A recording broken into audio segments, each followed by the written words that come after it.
Good evening. Tonight, our group is going to share with you the application of goal-setting theory in motivation and self-regulated learning. This is the outline of this presentation. We will first have an overview of goal-setting theory, then we will talk about researches related to goal-setting theory, example and application. At last, we will have an in-class discussion. Goal-setting theory was first published by Locke in 1968. The theory emphasizes the important relationship between goals and performance. Studies support that hard goals produce a higher level of performance than easy goals. Further, specific hard goals produce a higher level of output than a goal of do your best. And behavioral intentions regulate choice behavior. The theory also views goals and intentions as mediators of the effect of incentives on task performance. Therefore, the most effective performance seems to result when goals are specific and challenging, as the goals serve as a motivator for an individual to attain performance. There are several underlying assumptions of goal-setting theory. At first, goal-setting theory assumes that goal orientation behavior is based on fundamental biological mechanism, which means goal-setting are innate and spontaneous behavior among human beings.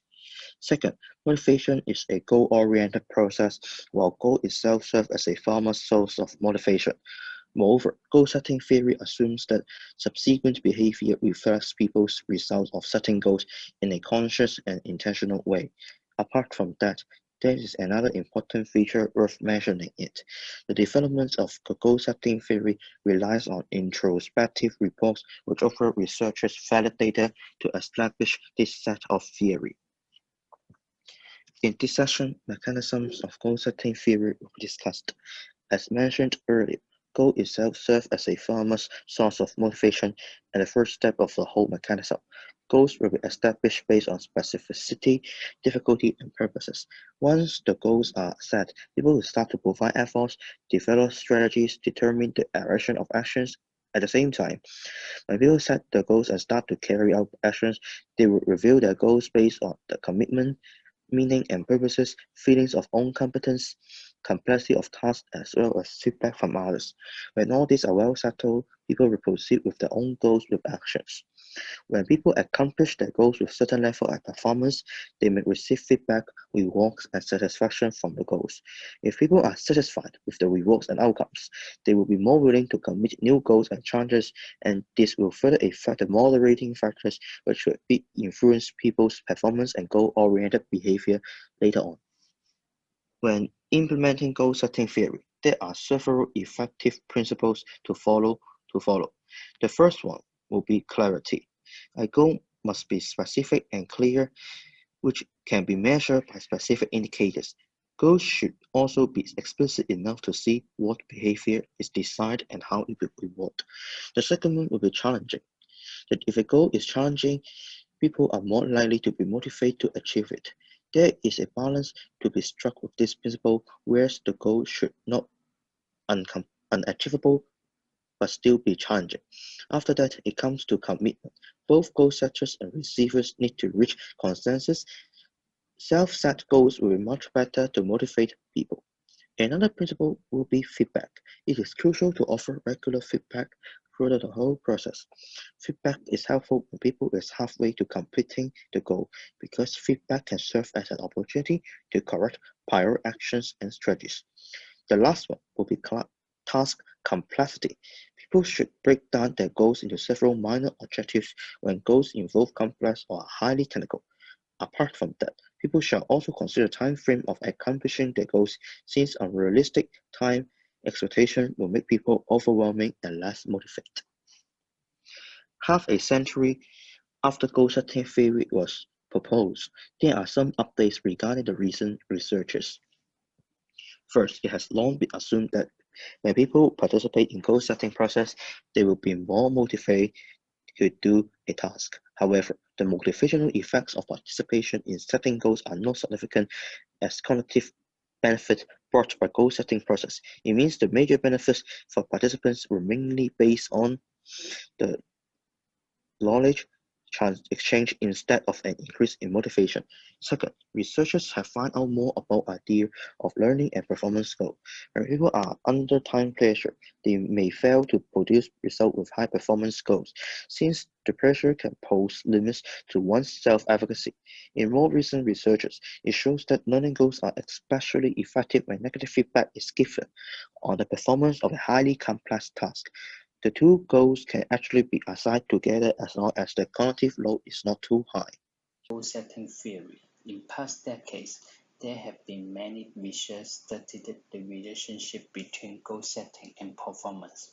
Wood, Wayland, Sojo, and Wong tried to analyze literature from the online reference database such as Google Scholar, ERIC, and Sociological Abstracts. 63 peer-reviewed publications, including 18 experimental and 15 free correlational studies with nearly 20,000 participants, have been studied. Most of the studies have confirmed the positive relationship between specific difficult goals and performance. In addition, Wood and his colleagues used the Sobel tests and showed that the interaction between goals and strategies has significant effect on performance. There are two ways of interaction that they find significant. First, challenging goals encourage greater effort to use strategies and therefore leads to greater performance. Second, studies have found that the mastery goal orientation leads to greater performance with the enhancement of the use of strategies in self-regulated learning and information process, as well as the motivational states such as persistence, effort, and self-efficacy. We also like to share a study about effectiveness of GST in school setting. According to the research, challenging but feasible goals with feedback are effective in enhancing students' self-efficacy, improving their performance, as well as having better skill acquisition. In this research, grade 3 to grade 4 students were taught with division skills. Researchers divide all these students into 3 groups: a group with specific goals, a group with general goals, and a group with specific goals and rewards as feedbacks. Results have showed that students with specific goals and feedbacks had the highest level of self-efficacy and performance, and also helped the student to develop skills in monitoring learning progress. Next, relationship between motivation and GST. According to Nuremberg's study, Locke and Lehams have combined the ideas from different major theories of motivation to formulate goal-setting theory. They find that goals are able to direct one's attention and action in goal-related activities. Therefore, goals can motivate students to apply their own strategies, as well as to develop new strategies so that they are able to perform at the required goal level. Also, accomplishing the goal can lead to satisfaction and further motivation, so people would then commit to new goals. As this in past decades have found that goal setting is significantly related to motivation and performance, especially in organizational contexts. However, studies tend to focus on performance. The impact of goal setting on motivation is usually neglected, because in goal setting theory, goal is perceived as primary source of motivation, and more importantly, performance, rather than the motivation, is the major concern in business context.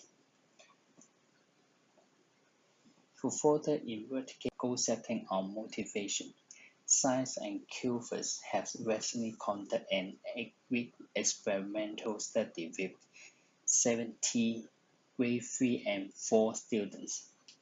Both of the control group and experimental group have been given math multiplication problems as pre-test and post-test of the performance, but only the experimental group will receive personalized folder with goal and reflection sheet and weekly math exercise with feedbacks. In addition, a modified motivation for reading questionnaire is used to connect the data of motivation. Surprisingly, the result of ENCOVER showed that there is no significant difference in motivation between the control and experimental groups, but significant relationship is found between goal setting and performance. Although the result is contradictory with most of the previous studies, it is consistent with the study conducted by Scully, Kirkpatrick, and Locke in 1995, which find that quality strategies is enough to cause high performance. Furthermore, the mediator model discussed by Wood and his colleagues is able to expand this situation, as the goal and motivation might not be correlated directly, but are possibly mediated by strategies and also performance. Of course, the result might be limited by students' cognitive immaturity and time insufficiency.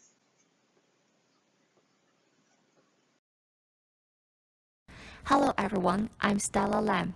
I'm going to talk about a research-related self-regulated learning and goal-setting theory. This research is done by Chuck in 1990. It focused on the goal setting during process of self-regulated learning. It expected that goals incorporating specific performance standards are more likely to enhance self-regulated learning and activate self-evaluations than general goals. Also, when learners are working on the tasks, they examine their own performance and evaluate their own goal process. The process of goal setting is affected by self-observation, self-judgment, and self-reaction during self-regulated learning. When the learners achieve satisfaction in the progress, they are driven to improve their skills, attainment, and set a more challenging goals in self-regulated learning. The result of this research is positive. Children who received difficult but attainable goals achieved greater self-regulated learning than children who received easier goals of completing a given number of problems. Excluding children from perceiving the goals as too difficult, half in each condition were told they could attain the goal. For example, you could complete 25 problems. The other half received comparative information, indicating that similar peers completed that many problems as well. As a result, it is significant that children who received difficult goals and direct goal attainment information displayed the highest self-efficacy and skill. How the GST works in reality, I'm going to present an example of my old student, who in my opinion demonstrated all the necessary principles in the GST. I will call him John here. He is currently a Year 1 student of the Chinese University of Hong Kong, studying in a program he intended to choose. Last year, he passed his DSE with flying colors. Looking back on his secondary school years, we found that the principles of GST did work on him. Let's begin with his personality. For the 6 years he studied in our school, John was always the top student, not just in one subject, but basically all that involved studying and revising. He could do that because he was demanding of himself, always expecting to do the best in everything. He was self-disciplined and confident in his own abilities. Yet he understood the importance of and frequently took the initiative to seek advice from teachers so that he could improve. Now, let's find out how the GST principles could be deduced from his experience. First of all is clarity. John was never ambiguous regarding what he wanted to achieve in the DSE. He had specific grades in his mind since the beginning of his senior form years. Efforts were also made to seek definite means to achieve his goals effectively. The second one is challenge. We all know that getting high grades in the public exam is challenging, but since John had always been the top student, this was still feasible to accomplish. In other words, the goal was high and realistic at the same time. The next part is commitment. Being self-motivated and self-disciplined, John adopted various ways to achieve his goals, such as attending tutorial classes regularly and meeting teachers in individual conferences. This was not easy. Many of his classmates complained a lot about the heavy workload, and some would never hand in their assignments on time. This was never a problem for John because he wanted very much to get his desired results. The next one is feedback. Feedback played an important role in John's journey to excellence. He actively sought feedback from teachers and accepted criticism so that he could improve. What impressed his teachers the most is that, while he aimed high in the public exam, he regarded classroom assessment scores as a means to an end. Even though there might be discrepancy in teachers' marking, he believed that having a teacher who was stricter than others was a blessing, and he never wasted time comparing his scores with those from the other classes. And the last one is task difficulty. John has clear, plausible goals. He never underestimated the importance of any task or classroom assessment because each of them would lead to the success in the final goal in the long run. Being clear about his goals, he set a realistic time frame for himself. So unlike many senior form students who work the hardest only in the final year, he constantly pushed himself to achieve more. On top of this, he was lucky to be taught by a group of very experienced teachers, and throughout the years, small tasks that suit their abilities were prepared and assigned. This resulted in a constant difficulty of task in John's entire senior form period. To conclude, when the GST is applied with direction, effort, persistence, and strategies, it does enhance motivation and produce better performance. Here comes to our in-class discussion section. Now we have Esther who failed in DSE last year, and she's going to take the DSE again this year. The following are some of her behaviors last year. She started to prepare her DSE when she's Form 6, and she claimed that she was going to get 5 double star in all subjects. She spent much time to attend to tutorial classes for all subjects after school. However, they often had time clashes between tutorial classes, and she rarely submitted assignments on time.